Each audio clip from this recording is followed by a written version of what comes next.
Okay, we're looking good. All right, you got your, looks like your intake and your valve cover gaskets are leaking. When you go to do it, you have to take your upper plenum off to get to the lower plenum, so make sure you get the upper plenum gaskets along with the lower plenum gaskets. I just looked it up. The lower plenum gaskets show a rubber end gaskets for it, and I'm pretty sure, now looking back, you might have to use those. Look at your gap when you put the, once you get everything off, get it cleaned off, go ahead and take the lower intake and set it down in there.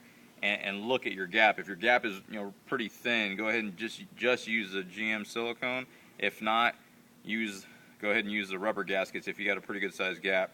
Either way, you're still going to want to get yourself some GM silicone, and where everything mates up, with the lower plenum gaskets along with the rubber plenum, go ahead and put the silicone in all four corners, and that'll keep those areas from leaking.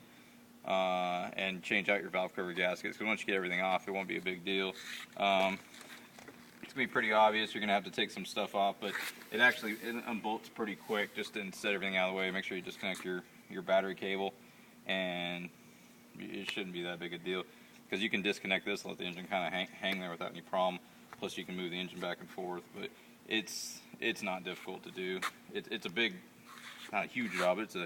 It's a challenging job, so I'd set a day aside just because you haven't done it so long. But you can see oil running down the whole thing. Once you get it done, go ahead and clean the engine off real well, and don't worry about the pan gasket, and make sure the top is done, because the pans usually don't leak too much.